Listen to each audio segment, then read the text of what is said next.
আমি 10 লক্ষ টাকা তুলছি আমার নাতির বিয়ের জন্য।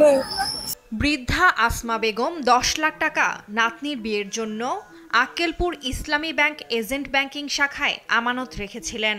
শুধু আসমা বেগম নয়, আক্কেলপুর দারুল কোরআন মাদ্রাসার এতিমদের জন্য রাখা ৩৯ লাখ টাকা সহ প্রায় ৮০ জন গ্রাহকের ৩ কোটি টাকা আত্মসাৎ করেছেন ব্যাংকটির কেশিয়ার মাসুদ রানা সহ ওই শাখার ৩ জন।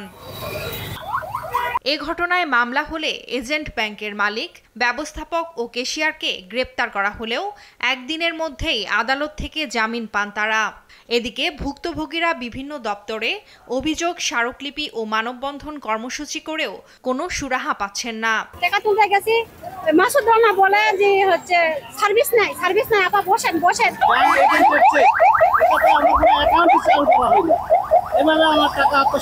উস্তাদদের বেতন, কর্মচারীদের বেতন, ছাত্রদের এতিম, অসহায় শিশুদের খাবারের টাকা সেখানে জমা ছিল।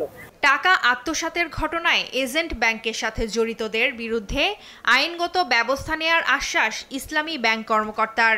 গ্রাহকদের টাকা নিয়ে যাও, ওখানে জায়গা কিনেছেন, জমি কিনেছেন, বাড়ি করেছেন, যেটাই করুক সেগুলো যাতে করে দুটো বিক্রি করে আমাদের গ্রাহকদের অর্থগুলো পরিশোধ করেন, সেজন্য আমরা তাদেরকে চাপ সৃষ্টি করব ইনশাআল্লাহ।